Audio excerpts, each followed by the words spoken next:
I actually just got these brand new blades here from Brad Lloyd with Your Way Lawn Care about 3 weeks ago. He had met up at my house and we were discussing, what equipment we're gonna buy for the new year. And he said he had some blades and he broke me off with a good price for these. So I want to give you a shout out, Brad. Appreciate it, man. Thanks a lot. Nice job, Brad.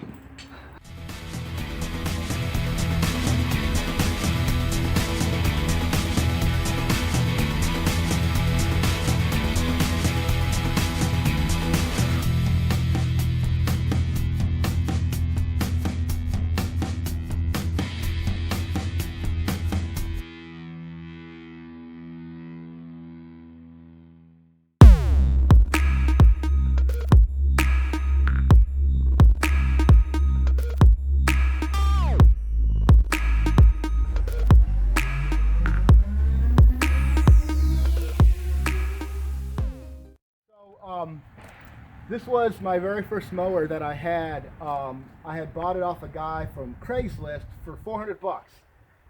And, I didn't really know what the cost of a mower should be or the condition of it. But I used this for my very first mowing season. And, she did pretty good. But, I had to move on to better equipment. Yeah. So now you have, I would say that's better. So halfway through the actual first mowing season, I knew that I was getting bigger properties. And I went to my father, of course, and I told him, I said, listen, my old mower is breaking down, and it's really inconvenient to have to back it off of the back of the truck on the actual four-wheel ramps. So I convinced him to help me finance the Skag V-Ride 52-incher. And then I had that, and I had the old Toro over there. And then last year, my newest addition is actually the 36 Skag SWZT. And this is actually the newest addition here, the newest model. It has the, I have no idea, the deck transport lock. I've looked at a lot of models from the older ones, and they don't have this. So this actually serves as a convenience. Instead of having to hold this and engage the blade height pin here, it locks it in place. So that's one more thing that makes it a whole lot easier when you're out there in the field, when it's hot and, and you're in a hurry and whatnot. Yeah. And I also want to point out two other small things that I did here. I see a lot of people, they put a bungee cord through their discharge chute. But I have a different method here. Because when I'm standing on the actual mower, it's basic weed eater string, really cheap weed eater string. So if I'm coming up to a fence and into a gate and whatnot, all I have to do is just unhook this real quickly and it's down. Instead of having to use it with a bungee cord, right, I just hook it up right here. And I know it's not the, the automatic controlled discharge chute, right, the $400 one. I thought about it, man, but you're making do. I mean, you're being innovative and you're getting it done. The Toro over there is a 44 incher, so it does not fit through the back gates. And so I figured, a lot of the backyards are bigger than what a push mower could do. Right. And so I figured most gates are 37 or 40 inches. Yeah. So I figured, well, as long as it's 36 inches, it can fit back there. So it replaces all of my push mowers, except for a couple of areas where it can only get one or two strips in there. I love this thing. I love it. So you just got this past summer that just went by. And so how long have you been in business? By myself. Yes. Since April 5th, 2016. Okay. Is the exact day I started. So basically, you got this your first year, and then you got this basically the next year. Yes. Gotcha. I did. Awesome. Yep. I absolutely love these mowers. Nice. My trailer actually backs right into this, to this roof area here, and my mowers actually go in the back. That's how it works at the end of the day. That's good, man. Tell me your story. So this is how it all actually started. I'll try to give it as quick as I can, but I had joined a program in Durham, which offers a lawn maintenance program. And it's from the day one, from crank up a push mower, I fell in love from being outside of the compound. And I said, I want to do this, for myself one day. And so as you further on into the program, you are allowed to look for an employment. And so I had went to the company now called Brightview, and then I only stuck with them briefly for a couple of weeks. It wasn't working out. They were working me like a dog. So I went to work for Yardneek, which is the largest landscape company in North Carolina. And I had bagged up all the tricks that I had learned, all the tips, how to use the equipment, the time management, and within a few years, I realized that I wasn't being valued, as what I thought I was worth. I wasn't moving up the scale as quickly, and so, close to April 2016, I was looking for a way to break away, but I just didn't have what it took to launch myself out on my own, and so I was presented with a installation job from one of my employer's clients, and I told them, I said, well, ask Yardneek to do it. And they said, well, they did, but they said that they couldn't come down to the price because they're such a large company. And so I went ahead and gave them a quote, and I did it, and I took a day off, and I actually got caught with my supervisor, and I was fired immediately on the spot. Yikes. And so that was the actual fire that I needed to go work for myself. And I've been doing kind of like a blessing in disguise. Yes, it was the best thing that ever happened. I don't regret it one bit. So then you've been working for yourself ever since. And this was in 2016? This was in April 5th of 2016. I will never forget the day. And I will tell you, when he came up to that property and he fired me, when I left that job, I told him, I said, well, I have to finish this job. I've already received payment. And when he left, I continued the job. And when I actually finished that job, I broke down in tears because I was so happy. It was. Because you were like free. You could do your own thing. It was the best thing that ever happened to me. How long did you work for these companies beforehand? So I had worked for the company in Durham for 2 years, and then I had went to work for Brightview for only 2 weeks. I knew right off the gate. I said, this isn't going to work. Initially I had went to work with Brightview because you can move from state to state to state and hopefully advance yourself up. But I knew right away that it wasn't where I needed to be. And a friend of mine went to work with Yardneek, which is here in North Carolina, and he said, listen, there's a job opening. We want you to come work with us. We actually want you. The pay is higher. You're working right with me, and it was like synergy right from the get-go. I mean, the manager knew who I was. They knew where I came from. He knew who my other friends were. All he said was, fill out the application, you're hired. And so, I mean, it was like peanut butter and jelly in between the perfect bread. Nice. It really was, man. So tell me more about this program. What did you say it was? I can say, It is actually a drug, and it's a drug program. Okay. Prior to me getting clean and sober, I had struggled with addiction for quite some time. Okay. And the program is actually called TROSA. It stands for Triangle Residential Options for Substance Abuser in Durham, North Carolina.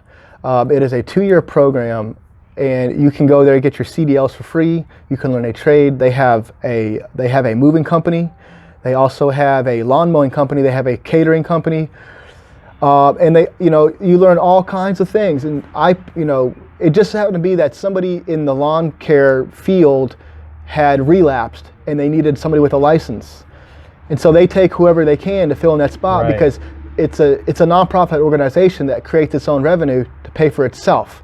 And so they said, well, Chris has a license, put him on there, give him the keys, and I fell in love with it. I couldn't stand being on the compound, on the property, and so once I realized I can get out and about and I can do something productive, it was like, it was perfect. And so from that day forward, I said, I'm going to learn everything that they know. And it really was just, in the beginning they weren't teaching us a whole lot. It was really basic lawn mowing, how to mow the grass, how to use the pruners. They didn't teach us a whole lot about fertilizer. They just said, spread this, do that, blow this, aerate. Time management, I didn't have a single clue about that. I didn't really understand the business side. I just right. that, get out there, do the work, do what we're told, and I loved it. I loved, physically exerting that energy. But as time moved on, we were into the program, you get to a point where you can go look for a job. And that's when I went to work with Brickman And then I went and left Brickman to go work for Yardney. And then I eventually got fired, which was the best thing that ever happened. Right. Yeah. So what year was that you started the program, I guess? That was in August 5th, 2012. Okay. Life before that was really, it was pretty scary. Drugs, being on the street, I was getting held up at gunpoint in my own apartment because of a drug deal that went bad. And how I got to the program was my father had called. Well, I had called my father and I said, I need to move out of here. I need to go somewhere else. And they said, well, we're going to renew your lease. So can you just hold on? And that was the worst thing that could ever happen. Right, and just stay in that same situation. Yeah, they didn't understand. They knew that drugs. They knew that and they were sending me money. Your life was basically in jeopardy, right? Yes, and so they said, well, we called this program called TROSA, and we'll either take you to the program, or we'll take you to the library downtown, and you can be on the street, and we'll give you $50 a week in your bank account, and as long as you take that money out, we know you're alive. And That's crazy. in that time of my life, in my addiction, I had thought to myself, like living on the street, no responsibility, I can pillage here and there, I can go live at the shelter, I can go get food from these donation places. I said, well, maybe it's not that bad. But then I was like, there's no way I can do that. I can't give up on my family. I can't abandon my family for drugs. And so when I went to TROSA, it really, it changed my life. And I can tell. I would have never known that you had that backstory. Yes, man. Congratulations. Yes, thank you very much. This far, man. I think I just celebrated 6 years. 2012 to this day is however long I'm sober. I forget to keep track now. Wow. Congratulations, man. Yeah, That's awesome. And it's a whole better lifestyle. But I also don't think I would be doing what I'm doing in the lawn maintenance and landscaping field had I not went to that program. Yeah. That was a game changer. It put me where I need to be today, and I give them 100% credit for sure. And that's it's sometimes some of the toughest points in our life are when we look back on it, we're like, man, if it wasn't for that, we wouldn't necessarily be where we are now. We'd be dead. Somewhere else. I'd be dead, or I know I'd be dead. That's exactly how bad life was prior to this. I know I would not be here. I wouldn't be here right now. For sure. Now you're focused and you're killing it. You're determined to be successful with your business. What are your future goals?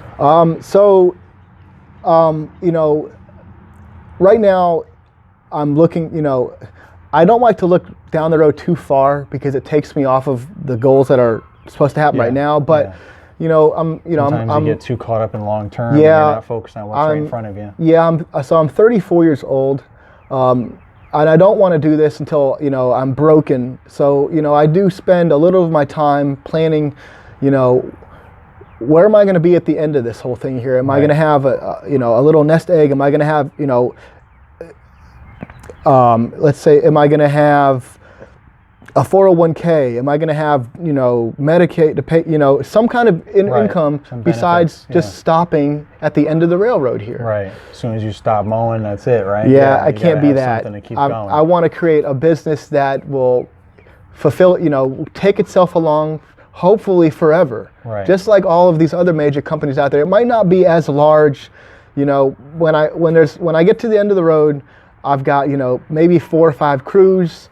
I've got a couple of installation crews that are doing the hardscaping and the mowing crews, and the company is surviving. That's what I want. I want to create a company that'll survive long after I'm gone. That's awesome. So what are some of the things that you do in your off time whenever you have some off time, other than talk to me? So, honestly, I spend 24/7 thinking about ways I can generate more money on a shoestring budget because, I'm probably a workaholic. I spend all of my time thinking about where can I promote my business? How can I promote my business? Who do I need to get in touch with, on a shoestring budget? So that's going to help you be successful. That's going to help you keep pushing and pushing. Now you have to get to the other part of that is how do I keep all that? How do I retain all that? Well, how do I keep them hooked? And a lot of that has to do with the area that you're in and the type of customer. And we talked about that a little bit. It's not the same. It's not going to be the same cookie cut answer for everybody in the whole country. Everyone's going to have their own little take on that, and you have to kind of figure it out. But I feel like you really have the right mindset, and you're always thinking about what can I do in my business to grow it and make it better. And what's like the best thing you've done for your business so far? I should have it on the tip of my tongue. The best one thing that I've done for my business is, as far as a business decision, is I haven't spread myself too thin. That's smart. A lot of people want to go out there and they want to spread themselves as thin, spread themselves out as far as possible. But in doing so, you're not holding together. I've kept my core values, my core principles. This is who we are. This is what we stand for. This is our mission. That's one thing that I consistently do. I don't want to become another person's idea of what it should be, because that's not my vision for my business. In business, one of the guys from Shark Tank said that Mr. Wonderful, I think if everybody watches Shark Tank, Mr. Wonderful said success. He said failure is on the road to success in an entrepreneur. If you don't make a mistake, you will never learn. I appreciate you letting me come out here and taking some of your time. For sure. A lot of great, I know for a fact you're going to inspire somebody out there. Well, Lawn Care Rookie, I actually used some of your footage in one of my latest videos in the beginning of the year, because in one of your videos, it actually inspired me. Really? Yes, and I actually put that. What the heck could I have possibly said? Well, you said the video was, what is a rookie? Oh, and gotcha. you said rookie for life. Rookie for life, and I was like, a rookie for life. He always wants to be a beginner, no matter how far advanced you are in your business. You're always a rookie, because you stay true to yourself. I know that would be my side of it. But you said you're a rookie in every day of your life, no matter how advanced you are, because you don't want to say, oh, I'm better than everybody else. If you remain the rookie, I can't say it for you. You said it best. Right. But it really inspired me, and man, I really do appreciate that, man. Thanks a lot, man. I'm glad. I'm glad that somebody got something out of that. I did. Appreciate I it. sure did.